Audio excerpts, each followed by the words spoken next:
Welcome to the Mindset Spot, where we discuss solutions to the realities of us in our society today, especially environmental challenges, on how we can turn them into opportunities. But this requires one word: mindset change. Mindset change is what is needed to ensure that we leverage a whole of society approach to get young people to be inspired, to get young people to become passionate, so that at least whatever thing they do as they go through school, they can know that they can be able to become anything that they want to become. Today is Saturday, and when it is Saturday, it is mindset change mentorship for the young people. And today, my guest is Daniel Afumbom Munang. Daniel, welcome to the show. How are you? I'm good. How are you? Thanks for having me today. Yeah, excellent, excellent. Today we are going to break down the nitty-gritty on how mindset change can actually become the catalyst, and we have been doing this. So today we are going to look at the journey of what needs to be done, and I think we'll focus today on passion and inspiration. And in the course of doing that, we're also going to look at how your ability to be able to become passionate has actually made a difference, and other young people who are listening out there, what they can be able to do to then move forward. So what I would like to start off with is you started artwork this week, and you are volunteering actually. Can you give a brief synopsis of what this is all about? Because you're on holidays, you are volunteering, and there are others who are on holiday and they're not volunteering. Uh, what made you to volunteer in this art school? Thanks for the question. So, what made me volunteer at this art school is because I was previously a student at that art camp because during my other holidays, I would go there as a student. And then I chose to volunteer because one, it's helping the community, and two, it's allowing myself to develop new skills and learn different skills while also helping other people learn new skills. And the difference between this and other things I've done is because now I'm actually volunteering to an actual company rather than just volunteering my time. So now what I'm doing is technically it is innovative volunteerism because I am using my skills to help other children develop their skills regarding art and design.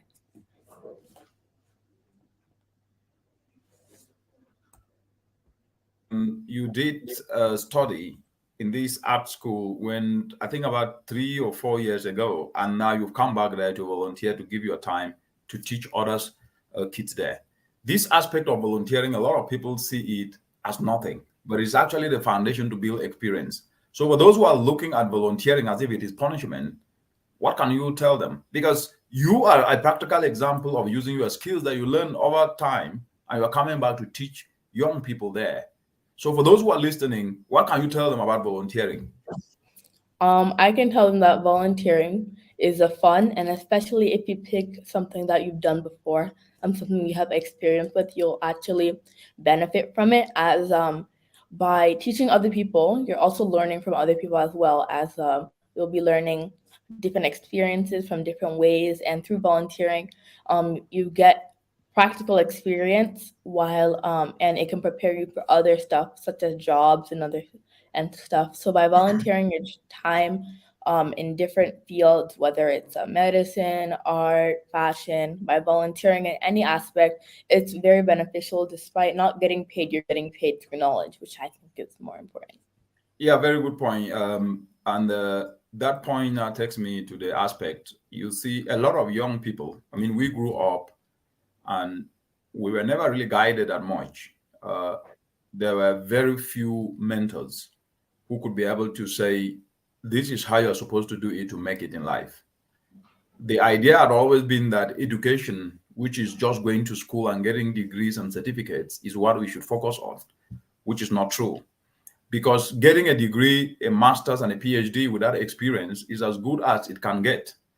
But when you start to accrue experience through volunteering your time and helping do something in a community that can be able to touch other people's lives beyond your family, like what you are doing now, where you are volunteering to teach young people with art, is not benefiting you alone, but it's benefiting people beyond your immediate family. So, what I would like before I get to the aspect of mentorship as we're growing up is this art. People hearing art, because art also includes music. Art includes other aspects. Which this art, what is it really about that you are doing? Okay, so you're very correct. Art includes dance, music, acting, sewing, all that. But the art I'm doing at the center that I'm volunteering at is mainly visual arts. So by visual art, that encompasses sketching, drawing, and painting, and that's what this center mainly focuses on. And that's the art that I have been helping other people improve their skills on. However, volunteering doesn't only have to be regarding art, it can be regarding any other fields. And in the future, I hope to branch out to other fields, not specifically with art, but rather with science or business, so that I can have a comprehensive experience trying out different fields, so that in the future, I understand what's in demand and I understand what I have the most passion for moving forward. Excellent. Thanks for breaking that down. Very, very important. Like I said earlier, when we were growing up, we didn't have mentors to be able to guide that going to school is very, very important. Education is key. But education is not just about a classroom education for degrees and for masters and PhDs, but education is also learning that which you don't know to gain experience. And this can actually be done without having to have money to do so. And why I'm bringing this up is because there is the attitude out there as we speak today that without money, nobody can do anything. And that's a false narrative that has been perfected over years, that if you do not have liquid cash, you cannot be able to do anything. But it's supposed to be the reverse, that if you do not do anything, you are never going to have liquid cash. And even if you get it without doing anything, the way it would disappear will be as fast as it came. So the point is, to volunteer needs dedication, to volunteer needs passion, to volunteer needs that purposeful attitude that I have to do something to solve a problem, not only to benefit myself, but to benefit the community. And why I'm bringing these up and we're discussing it here, we don't just come to discuss here because we can discuss. We come to discuss here because there is a societal problem. And that societal problem is an attitude that things can happen sometimes without us putting effort. That's a lie. It's a societal problem that sometimes we can be able to live a life oblivious that we see on TikTok or Instagram or Facebook without having to put effort. That's a lie. And so for those of you who are listening out there, we are not here wasting our time. We're here to debunking issues. And the reason Afumom Daniel Munang is here is because we've nurtured her to develop those skills that can be able to help you. She is volunteering her time. She's doing innovative volunteerism, and she's still going to school, and she is scoring A grades. So try to pick something out and ask questions where you can and will be able to answer. So we're not just here to entertain, but we're here to also educate. And this is a school, the mindset sport. So Afu, you have seen young people in the continent. You've gone to school here. You are doing innovative volunteerism.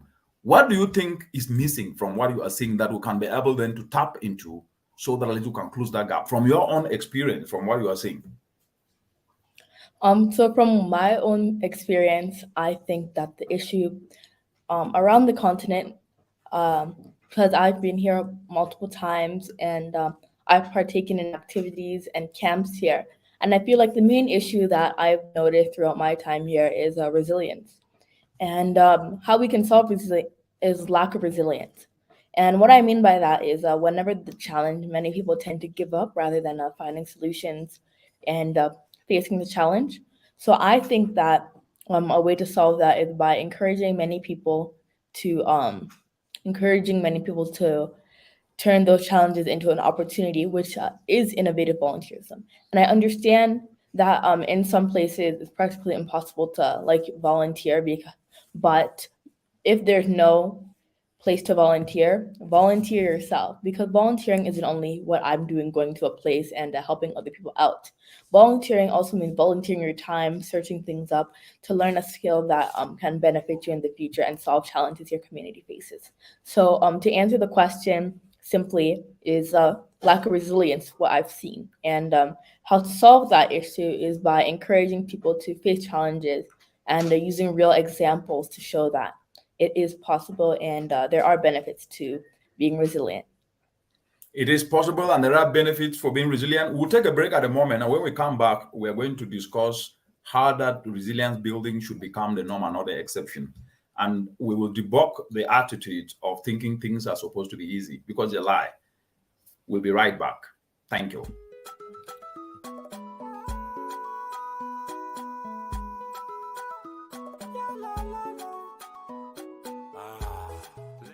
Welcome to Innovative Volunteerism Voices, a space for you, a space for everyone to share their ideas and solutions on how we can turn challenges into opportunities. Let's face it, we are under the changing climate today, facing challenges ranging from droughts that are plunging millions of mothers, fathers, and children into spaces not their own, seeking opportunities that do not exist. We see floods across cities in the continent of Africa and elsewhere in the world. These realities have dawned on us, and we cannot afford for a minute to be despair, but instead to use our energies and time and get inspired to usher ourselves to action. Let's face it, as we're speaking today, every year in the continent, 700 Africans die as a result of indoor pollution.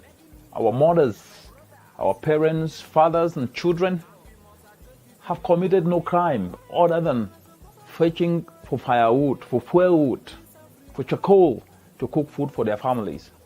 And this is resulting in deforestation, but it's also resulting in loss of lives.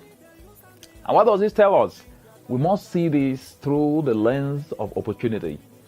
By just simply turning agricultural waste into fuel briquettes, we can reverse the dependence on charcoal, which is worth a market of 20 billion in the continent, and therefore inspiring young people so that they can be able to retool their skills and turn challenges to opportunities and create climatepreneurship enterprises. Climatepreneurship opportunities is the essence of these innovative volunteerism voices. Tune in, stay tuned, and share your ideas, because this is how we can build climate action to drive transformational development for people and planet.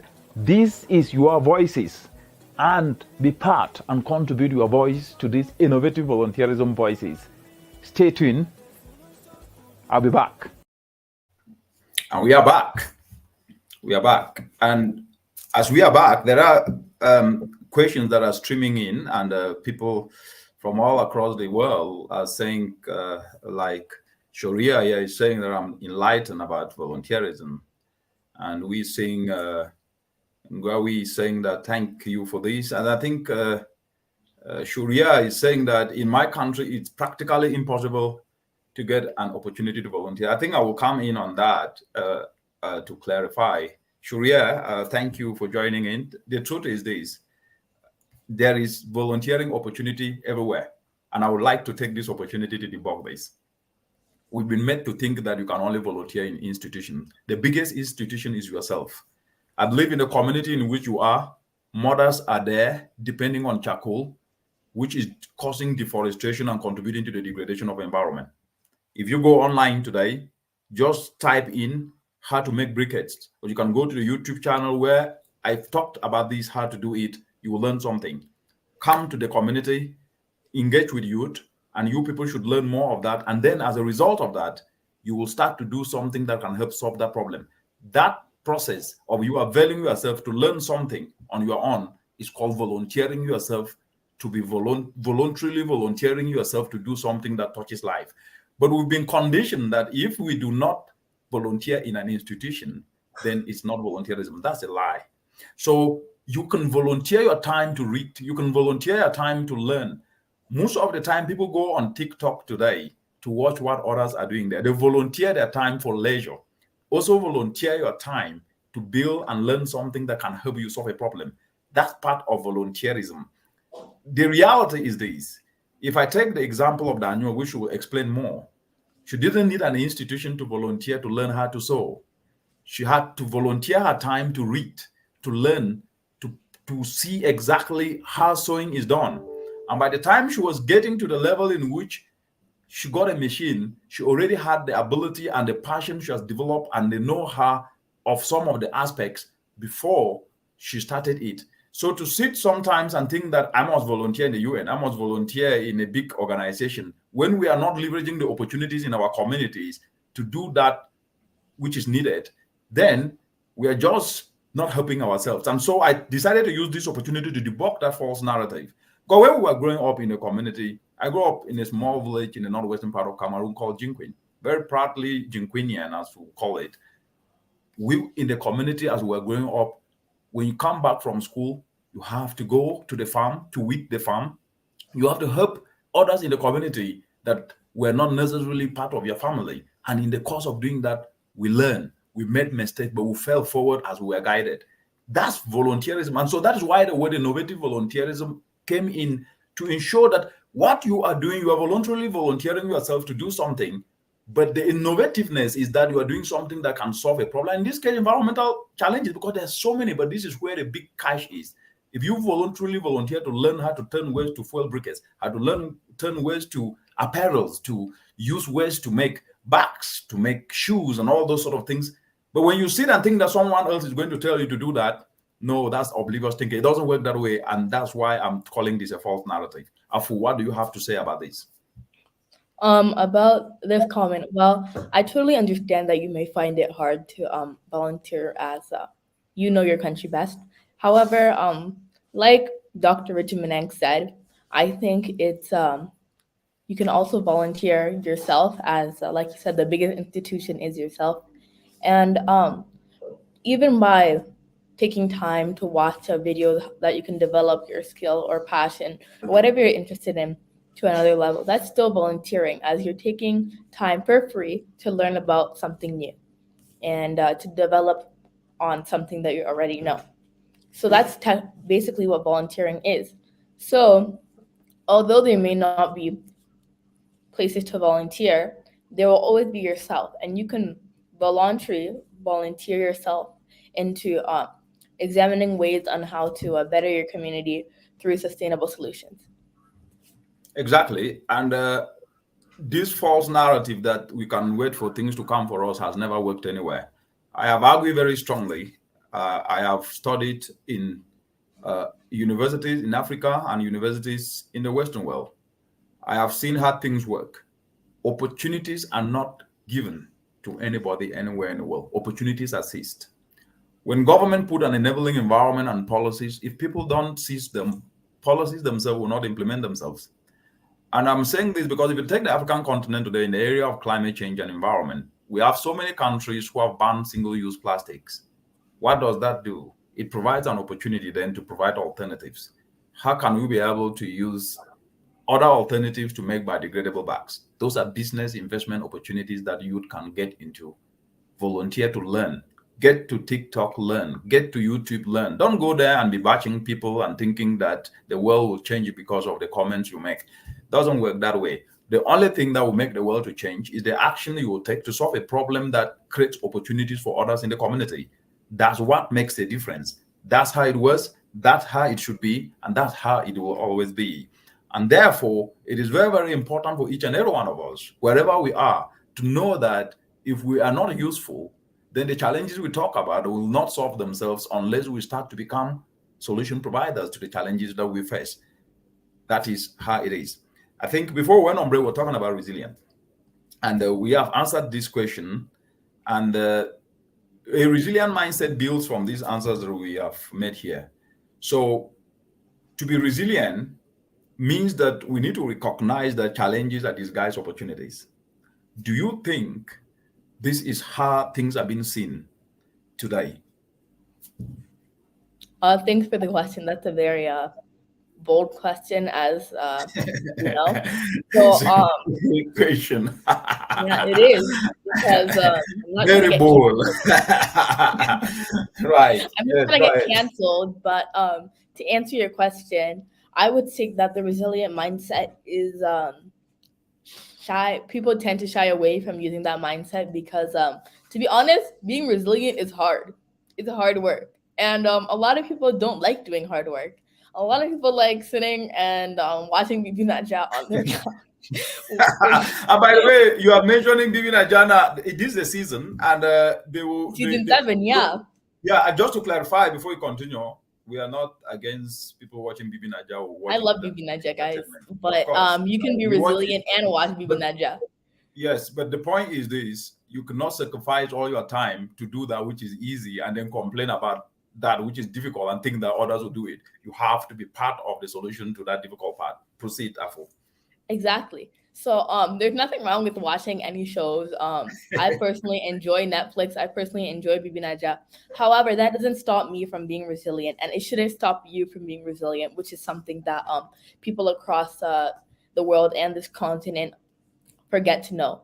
So I think that to answer your question, no, not everybody does foster the resilient mindset. However, I think slowly but surely it's changing with us being more affected by issues regarding climate change, social issues, political issues. I feel like, especially now, especially the youth, are developing more resilient mindsets because if they don't, they won't be able to solve the problems that affect them. So, to answer short form, no, not most people don't foster the resilient mindset. But long answer, I feel like slowly but surely, more people will be engaging in resilient and mindset to turn challenges into opportunities. As without doing that, the challenges will still be there, but and you'll continue to face them. Yeah, exactly. From what you are saying, it is very clear and evident that there have been a false narrative that has been perpetuated over time to make people to believe that we can be able to sit, complain our way through the problems and challenges we face without necessarily doing anything and always finding someone to scapegoat or to blame. And because of that, it looks like has not been focus on telling people the truth, no matter how bitter and unpalatable it can be at times. Focus has instead been to tell people what they want to hear, not what they need to hear. And so this aspect of resilient mindset building has been ignored. And that is why when people are faced with any challenge, they collapse in front of that challenge. When I talk of collapse, not literally collapsing, but defend, they get somehow shut down rather than starting to think of a solution. And I think this is why this mindset sport is very important, because we are here to debunk these myths and tell the story as it should be, so that at least the young people who are listening knows, yes, you are out of school, you don't have a job. Yes, you have been going to bed sometimes without food. Yes, it's difficult. You've met 100, 500 applications, you've never gotten a job. Yes, these realities you will face. But what we are saying is, you have to develop that resilient mindset that, yes, I will not give up. I will learn from the mistakes. Yes, from application rejected, I will try to find out why was it rejected so that I can correct the mistake. Yes, I've applied for jobs, I haven't gotten it. I will find something to voluntarily volunteer myself so that at least I can build a skill. And by the time I'm applying for another job, I bring in that skill that I've learned. Yes, I do not have money. Yes, some of us went to school without shoes. That's okay. We trek. That's okay. But we never gave up. Why? Because we believe that it is through that resilience of trying to do that, which takes time, which takes effort, that will make us achieve at the end of the day. But today is the opposite. No, we have to get it tomorrow. Then you ask the question, what are you doing as an individual to get it tomorrow? And then they say, well, government has to do it for us. There is no government in the world that does everything for everybody. The role of government is to create an enabling environment that can ensure that citizens can be able to create their enterprises and strive with a secured environment, within a secured environment. So the question that I want to ask you is, given what we know and what we see, and ease seems to be what is highly embraced, isn't it time to start saying it as it is? That's another bold question. Very Today bold. it's a marathon of bold questions. Again, I'm not going to get canceled, but to answer your question, I think that ease, we should tend to focus on the good side rather than the bad side. And if it's all bad side, then this should be motivation to create solutions. As many people around the continent and around the world suffer from issues that affect them and their community daily. And in these situations, there is no positive side. However, you can make it get out of your comfort zone and allow yourself to find solutions for the problems that affect you and your community, whether it's unemployment or drought or less economic opportunities or social issues, whatever the issue is, I feel like instead of waiting for governments or multilateral organizations to fix it for you, you know your community best. So I believe that by fostering tools such as innovative volunteerism, it would allow many people to develop solutions that helps their community, as these people know their community more than national governments or multilateral organizations. So I believe that we should step out of the box of ease and move into the box of solutions. Excellent. And now we are going to have a short break, and when we come back, we'll discuss some of the solutions. And this is going to be about a dance which I will play to show that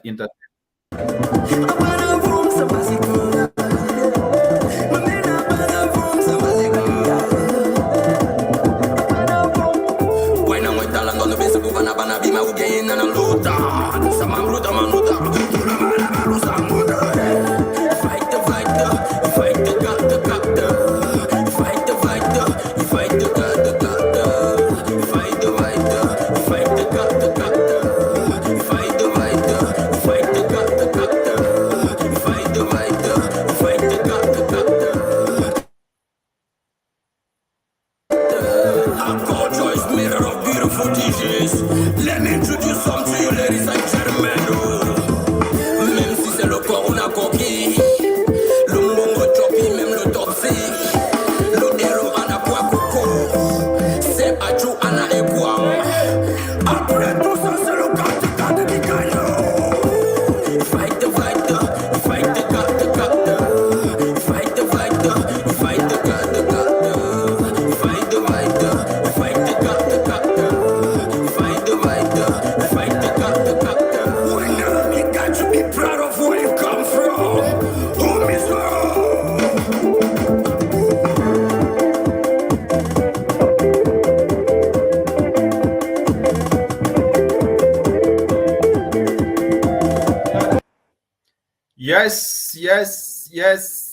Yes. That was a show of fun. Yes, that you can still have fun, you can still dance, but you can still volunteer.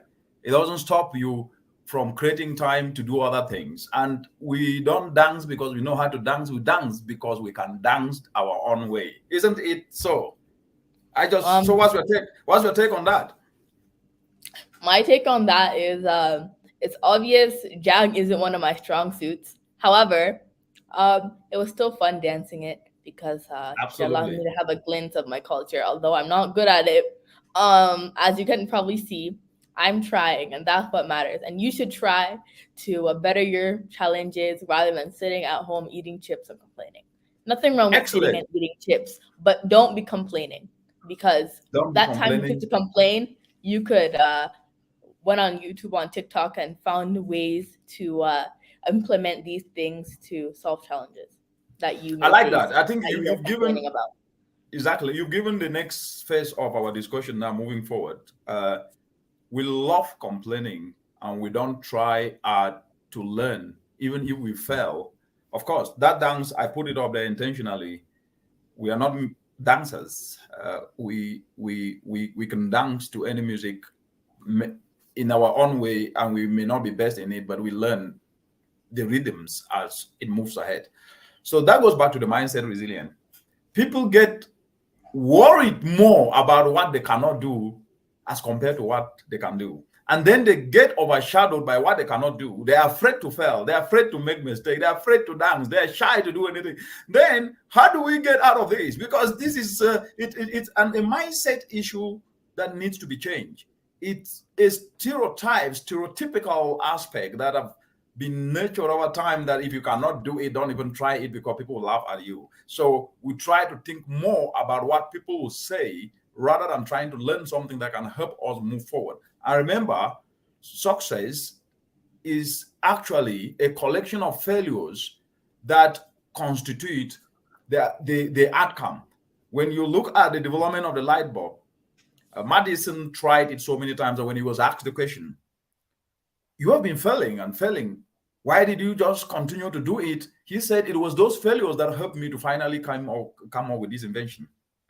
And it is a very, very important aspect that to fail is not a problem. To fail is actually a step you have taken, because when you fail today, definitely tomorrow what you are going to be doing will be different because you've learned from the lesson. The only difference is when you fail and don't learn the lessons from that failure, that then it's actually equals to failure. And that is how you develop a resilient mindset. Yes, I will try it even if I don't have money to get what I was supposed to get. Yes, I will learn. I will approach communities and tell them, how can I engage you to support you in your farm even if I don't have money, so that I can learn how you develop that fertilizer, so that I can learn how you actually plant maize and plant beans and it survive even when there are drought. This attitude must be ingrained in each and every one of us. Yes, what about you? So I'm personally a sports fan, so the quote that many people, coaches, athletes go by is, you miss 100% of the shots you don't take. So if we apply this into a practical sense, it means that whether you choose not to apply to that job because you feel like you won't get it because it's a certain area, a discipline, or you choose not to go out and network because those people are too, like, you're not in their league, or you choose not to look for solutions because you're just one person, and how are you supposed to solve that big problem? So I feel like this narrative, that quote, applies to many different aspects. And to summarize, my answer is take those shots, use those opportunities, always take the opportunities that you are given. And if it's not for you, it's not for you, but at least you know coming out of it that you tried, whether that's academically, professionally, spiritually, athletically. Just always take those shots and give it a try. And if it's not for you, it's not for you. So if at least you'll know, because if you didn't do it, you'd always be wondering, what if I did that? What if it was for me? So I do believe short form answer is you miss 100% of the shots you don't take, and you should take those shots. And if you fail, then move on to something else. And if you keep on wanting to do it, keep on trying, as without taking those shots, you won't, in the future, you'll probably regret not trying out the things that may have been what you love the most. Yes, I want to ask you a question before you ask me a question, because on the mindset spot, for those of you who are watching, thank you for tuning in. My guest is Afumbom Daniel Munang. We are digesting and debunking some myths that have for quite a very long time made people, especially young people, not to believe in themselves. And so we're trying to dissect, deconstruct, and reconstruct the right narrative, so that at least people can be inspired, especially young people, and develop some passion just to turn challenges into opportunities, and especially environmental challenges, because the environment goes beyond just the trees you see. The environment is food. The environment is good health. Good environment is good health. The solution to environment are solutions to economic challenges. The solutions to environment are solutions to jobs. And so we're decongesting this so you can seize those opportunities and not just wait there and think that others will have to do it, because it doesn't work that way. So what I wanted to ask you is, mentorship is mentioned most of the time as a soundbite. Oh, we need mentors, oh, we have mentors. But mentorship is supposed to be about speaking the truth, saying it as it is. But sometimes what happens is that people try to tell people what they want to hear rather than what they need to hear. Do you think that mentorship should become a course in schools and be integrated into curriculum at every level of education, especially across the entire continent? Another bold question. Wow. Well, to be honest, to answer this question, a bold question to a bold Daniel, right? Yeah. Very bold. Haha. Very bold. But to answer, I can't clearly answer this question because I haven't formally been to school within this continent. However, I will try and answer this the best I can, using the experience I have been through camps and other stuff. So I feel like mentorship should be a course in schools. Well, not even a course, just like an opportunity to allow people to seek guidance, rather not only from guidance counselors, but from people who can mentor you in all aspects. For example, we can do the career-wise. Let's say they bring people, professionals from different aspects, and you can find a way to talk to them, tell them about your skills and how you want to go forward. So, for example, they could have people in the healthcare profession, people in the business profession, people in the science profession, people in fashion professions, trades. That students interested in those areas can talk to them and have snippets of the challenges that they go through. And these mentors can advise them on how they got through them, and not only talk to them about the theoretical side of their job, but also the practical things that aren't related to the studies, for example, ethics, resilience, the challenges they faced, and what virtues they used to face them.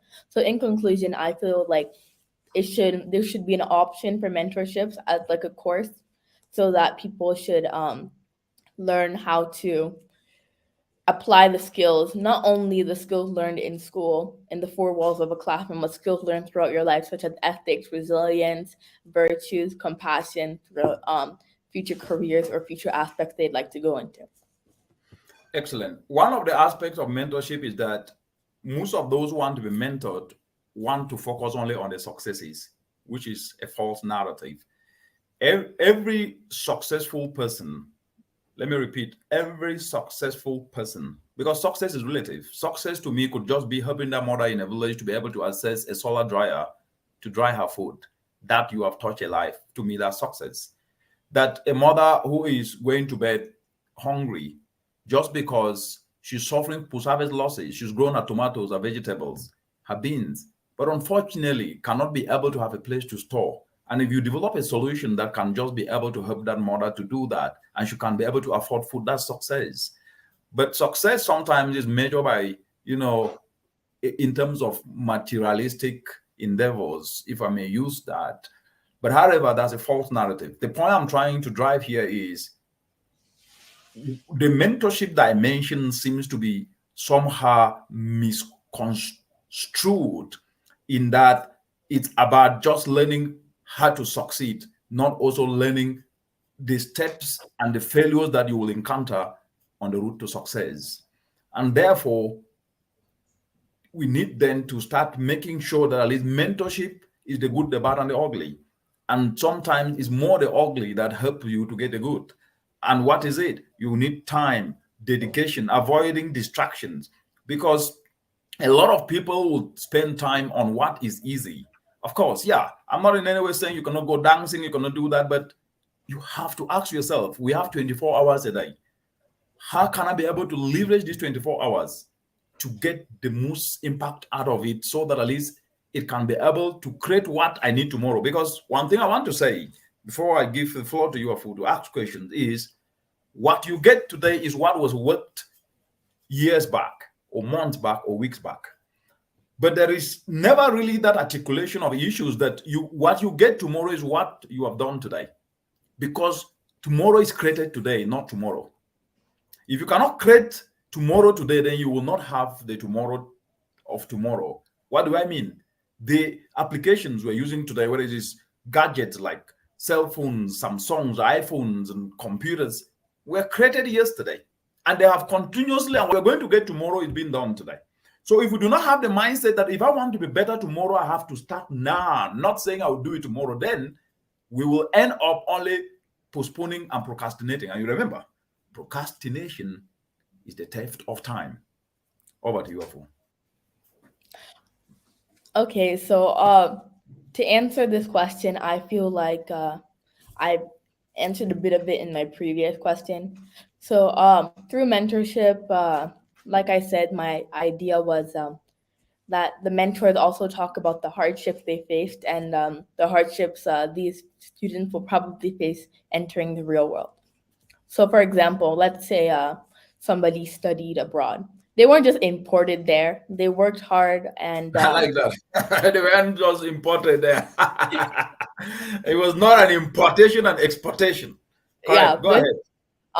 this isn't these aren't minerals. You don't get import and export. So I think that we should not only focus on the good side of how these things came, but to focus mainly on how the steps made to the end process. For example, if you look at Olympian track stars, most of them spend 4 or 5 their whole life just running for 20 seconds. And most people would think that they just got it naturally, but through hard work, they have been able to achieve their athletic goals. And that's the same thing regarding soccer. People train their whole lives just to play for one 90-minute game. So I feel like applying it in a practical sense would be, as you can see, many of the most successful people today, they have accumulated their professional career or their monetary career through years or through generations.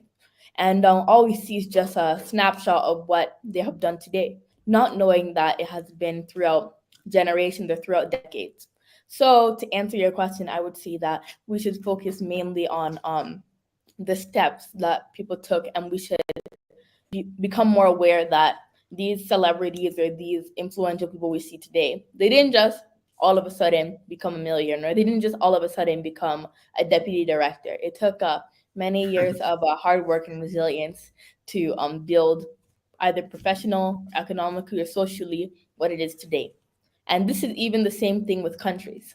Like many Western countries, they have been around for very long, almost more than 500 years.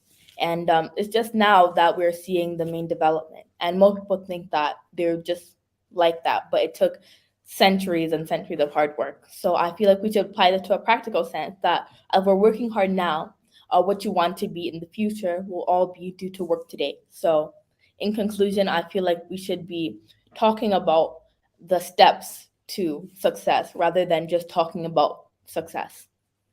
Excellent, Afu. And that needs self-belief. So let me play this, and after that, you will then ask questions and we will run up the show.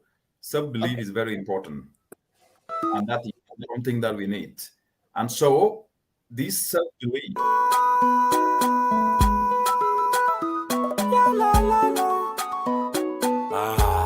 let's embrace innovative volunteerism. We must and we should be able to self-believe. Self-belief is powerful. It's a powerful tool. My grandmother always used to tell me, young man, you have to self-believe that poverty is not an indictment. Welcome to this very important discussion today. We're going to talk about self-belief. Please click subscribe and click the notification button so that anytime there is information, you will be the first to receive. And please get your friends and share this video to all those you know that can benefit from this. I'll be right back. Youth unemployment, the biggest statistic. From headlines every in Africa. Climate change impact us in everywhere. Whether it's flood or drought.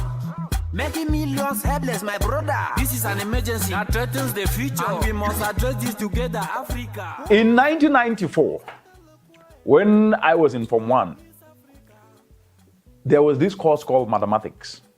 And anytime the teacher would be coming to class, the mathematics class was the class that never really had a lot of people. We see young people, boys and girls running out of the class. We see them going out.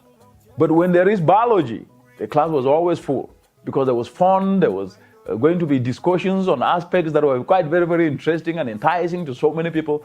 But mathematics class, fewer people. Biology class, a lot of people. And history class sometimes had a lot of people. When you pause back and look at it, the question always is, why was the mathematics class having very few people? When we were growing up, the narrative that math is hard. Oh, that thing is difficult. As they will say in pidgin English, that thing too strong now. Scared people away. But this, as I start to ask the question, why were people scared away? I tend to understand that the reason that people were running away from mathematics was that they've been made to believe that math was difficult. And so they gave up even without giving their best to it. And so that lack of self-belief in them that I can be able to do math and pass automatically gave up. And so they decided they were going to give up even without believing in themselves that they could be able to give their best and pass. So lack of self-belief that I cannot do it, even when you have not tried. And even when you are trying with already that mindset that you cannot do it, is defeatist. We must be able to self-believe that we can do things. We must be able to self-believe that yes, the process is difficult, but if you give effort and apply dedication and determination, you can be able to succeed. The truth is this, nothing is easy. Anything that is easy is not a good thing. If you start anything and it's just easy, jolly jolly, as they say in pidgin English, no be good thing that oh. Things are not easy anywhere. It's as a result of hard work and dedication that you do it and do it and do it that it becomes easy. Because experience is the best teacher, but experience comes as a result of failure. When you do something and fail, you learn. When you go to that maths class and fail, you learn how was the formula, what was missing in the formula that I used to not be able to get this answer. When you learn and get that formula, you get that formula for life. Some of us started scoring A's in mathematics, but we were not A students originally.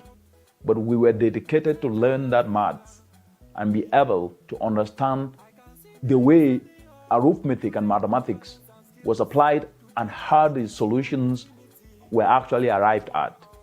It took time, and we ended up scoring A in maths, scoring A in further mathematics, scoring A in physics. It did not start from day one. It was a process that we were determined and dedicated and learned through. So self-belief is important. Self-belief that, yes, I am not good at this, but I can learn. And self-belief is driven with what I call passion, because passion is that flame that burns internally.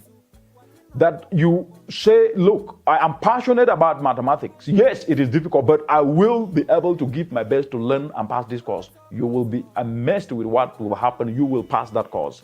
Yes, that, of course, I am not understanding anything when it comes to this climate change solution, but I will dedicate myself and learn how to turn agricultural waste into fuel briquettes. Yes, that's self-belief. Yes, that's passion. And once you do that, you will succeed, because let's be realistic. The purpose of life is to be useful. Purposeful passion is very, very important, because a clear purpose where you want to go, your purpose to be useful where you want to go, inspires what I call purposeful passion.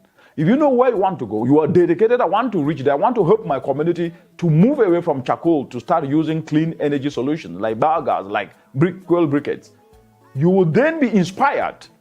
And that inspiration fuels that passion in you to take you there. So passion is the fuel that drives you to achieve your purpose. And where you go, where you are going is your vision.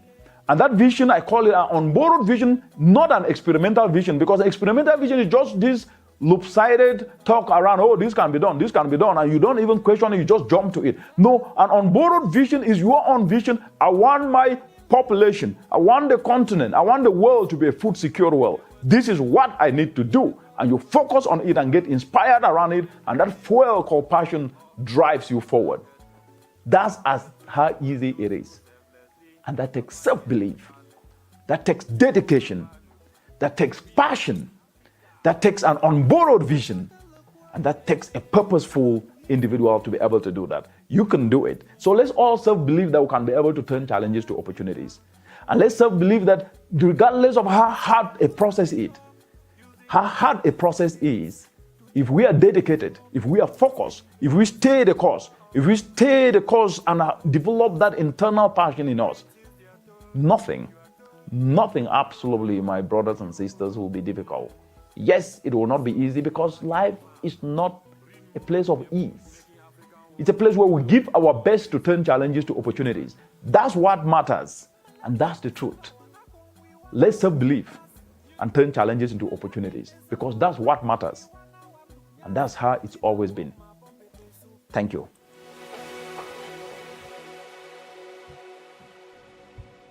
Yes, you got it.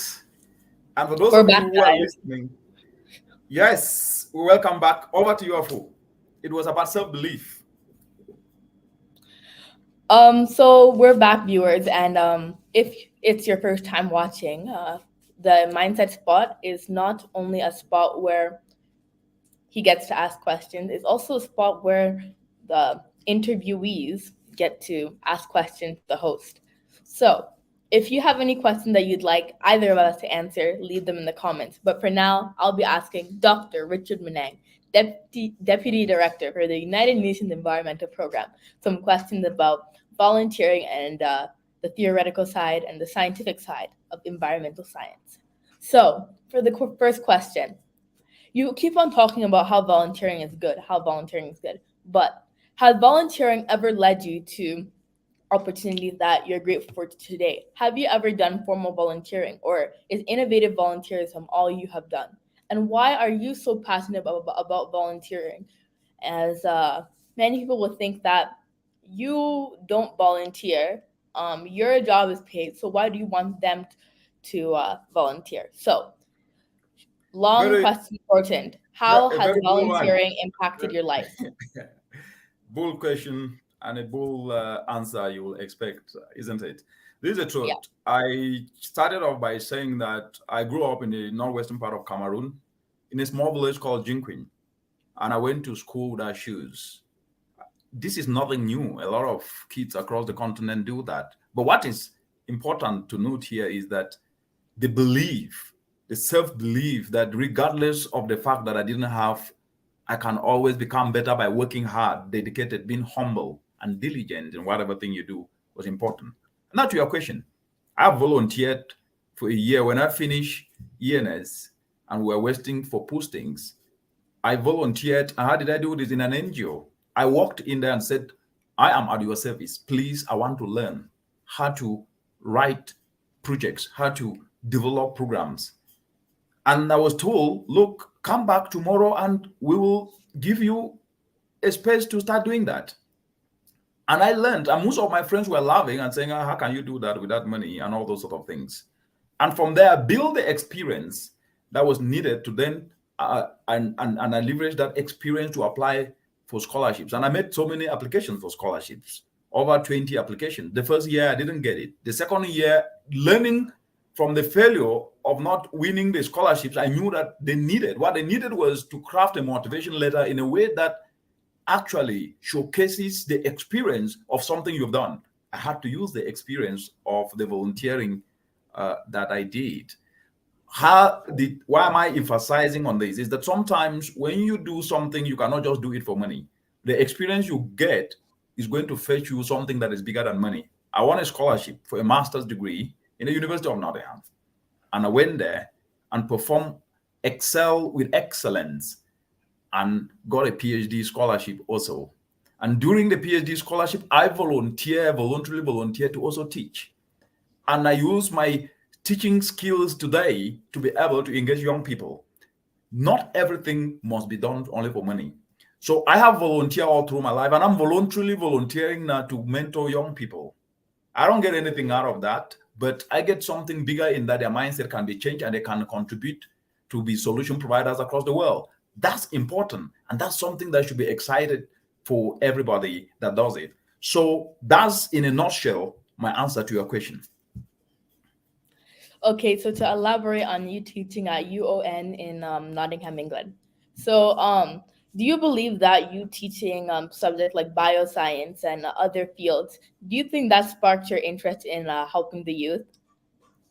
The reality is that to help the youth is also to speak the truth. And to communicate is important. There is power in communication. Anybody who underestimate the power of communication is underestimating value. The only way people will know what you need is when you speak. When you open your mouth, that's what the world will know what you are made of. And so to communicate, my teaching lessons and skills are being used today to be able to pass very complex messages in simplistic terms. Innovative volunteerism, turning your passion to profit. What does it mean? Volunteer yourself. What does it mean?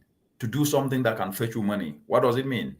When you do something that can fetch you money and also touches life in the society, you become more and more and more and more relevant in society.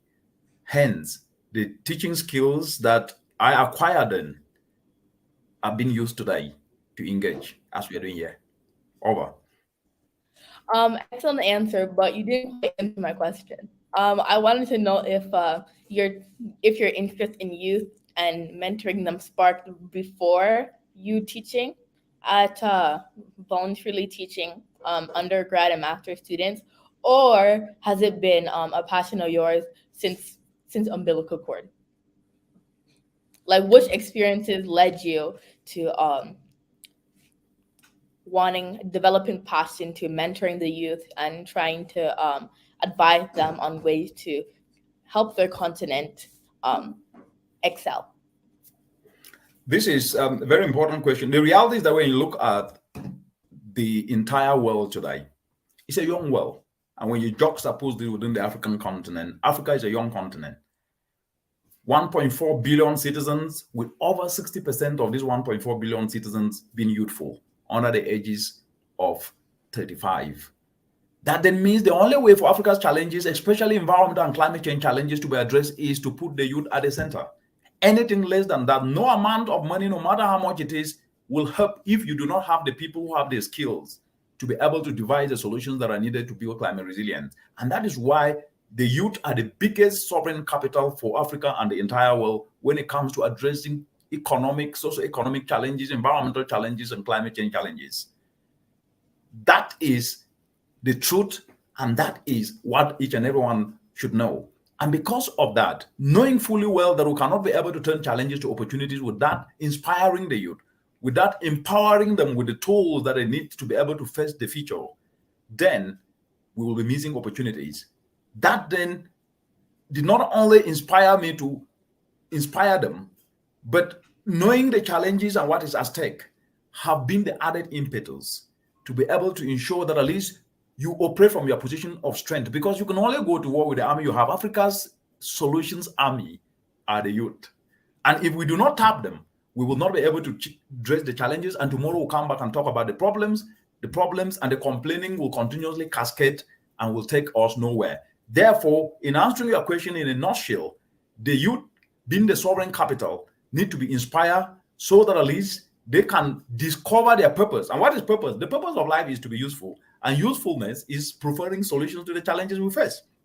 So by making them know that and guiding them to see themselves as the solutions provider is the biggest project for each and everyone who truly want to see challenges turn to opportunities. Excellent answer. Like you always say, the most capita that Africa has is human capita. And we need to tap into the human capita that includes the multitude of youth across the 54 countries within the continent. So yes, Apu, before that question, there is a question that please comment. Please comment on volunteers like Fridays for Future and 3.Ds, and I think I will take that and I'll comment on it. And thank you very much, Martin, for asking that. The volunteering is very important regardless of where you are. And the 350, I mean, they're raising environmental issues and holding governments to account and demanding accountability from private organizations to be able to ensure that at least they build climate resilience. They stop emitting into the atmosphere. Fridays for Futures, very important work, amazing, showcasing to the world that everybody have a part to play, and that volunteering is an opportunity to voice concerns and to act and also communicate solutions. And so this is very, very important. Extinction Rebellion, very powerful and different ways of work that are contributing to building a resilient planet and at the same time a healthier and more prosperous planet, because without a healthier planet, we can't have healthier people. So amazing. Yes, over to you, Afu. So excellent answer. And Leo Wangi says, I love the conversation on mentorship and volunteering. Looking for opportunity to volunteer currently. Could you kindly refer me to some opportunities for this? I think, Afu, thank you for reading that. We didn't answer this, right? Maybe you can answer her. You should answer her. Yeah, I will answer this. Yeah, thanks for the support on our conversation on mentorship and volunteering. Stay tuned on, as you can see, the question coming from LinkedIn. So stay tuned on Dr. Munang LinkedIn to see more episodes on this. Looking for opportunity to volunteer. So we are not human resources, but we are not HR here. We are just journalists answering questions. We are not HR. However, wherever you are, just search up. The internet is a very good place, a very knowledgeable place. And just look for whatever field you're in. Look for areas that require volunteers and contact them, ask them if they need volunteers in whatever aspect you're looking at. And volunteering doesn't only, and if you can't find those volunteers, volunteer yourself to develop solutions and research solutions to help problems. But I would personally recommend going on the internet and searching things up. My dad or I can't personally refer you to anything because we are not human resources. So what I recommend you to do is just search up, because I'm not sure about what field you're in, but just search up fields that you're interested in and look for volunteer opportunities, as many companies need volunteers. And by doing this, you'll be able to contribute to developing yourself and helping others. And thank you for the support, Leah Wangi, and see you next time. Excellent, Afu. Let me just add to that, and thanks for putting it in perspective. The reality is, I think you joined in late, Leah, with debunk this aspect that you are an institution yourself. Because what does that mean? It means you can make a decision to do something that touches life in community, but you need to make the decision to voluntarily volunteer yourself to learn a skill. Go on YouTube and learn a skill. That's volunteering. It can be a skill to turn waste to briquettes, a skill to turn waste to apparel, a skill to actually just learn how to be able to engage a community and start helping them to start practicing sustainable environmental solutions, sustainable waste management. You can go on YouTube and do that. So volunteering is not just about institutions. Volunteering, that's why we use the word innovative volunteering, doing something that solves a problem and at the same time innovatively help you to build your experience and even turn your passions to profit. That is it. So in addition to what Daniel Afumo has said, this is a very important aspect that you need to add to that. Over to you, Afu. Yeah, excellent answer. To add on, what we're doing right now is still volunteering because we don't make money out of it. But we are volunteering our time to educate the viewers about challenges that the continent faces and what we can do to sustainably solve them. And by you, Leah, watching this video, you're also volunteering by learning ways that you can turn challenges into solutions, whether it's by volunteering or by a mentorship. By this, you're also volunteering. But to take it a step further, I feel like what my dad said, you can either volunteer yourself if you cannot find any place to volunteer.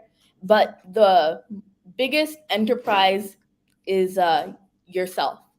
And before we wrap this up, to the viewers, I would like to say that the biggest enterprise is yourself. And by finding solutions to solve challenges that you may face, before waiting for multilateral organizations or the government to come help you, as you know your soil the most, you should find solutions to solve the challenges that people around your soil may face. And to learn more about these issues, we will be doing this throughout the season and throughout the year. More Mindset Spot videos about climate action, entrepreneurship, and new solutions. So follow Dr. Richard Munang on all social media platforms for you to be the first to know when we're hosting. See you next time. On to the Mindset Spot. We out of here. Thank you very much for those who have been watching. It's been a great pleasure having you. And until next time, stay tuned and follow our videos on our YouTube on mentorship. Bye-bye for now. Bye. We out.